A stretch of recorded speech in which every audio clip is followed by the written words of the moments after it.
அண்ணா. ஆ அண்ணே. ஸ்ரீதரண்ணா, உங்கள் தம்பி வந்திருக்காரு, பேசிட்டு இருங்க. நான் ஃபைனான்ஸ் வரைக்கும் போயிட்டு வந்துடுறேன்.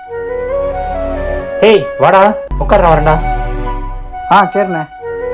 காலேஜில் எக்ஸாமுக்கு ஃபீஸ் கட்டணுமா? நாளைக்கு தான் லாஸ்ட் டேட்டு. சரி, அதான் சொன்னால் ரெடி பண்ணுவீங்கன்னு. நாளைக்கே கட்டணுமாடா? ஒரு 2 நாள் காலேஜில் டைம் கேட்க முடியாதா? எப்படியாச்சும் ரெடி பண்ணிடுறேன்டா. அது ஒன்றும் பிரச்சனை இல்லைண்ணே, நான் பேசிக்கிறேன். அண்ணே.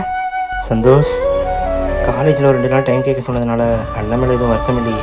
ஓ மேலே நான் என்ன கோவப்பட போகிறேன்? இல்லை, உன் வயசு பசங்களாம் காலேஜுக்கு வண்டியில் போகிறாங்க, நீ இன்னும் பஸ்ஸில் தான் போயிட்டுருக்க.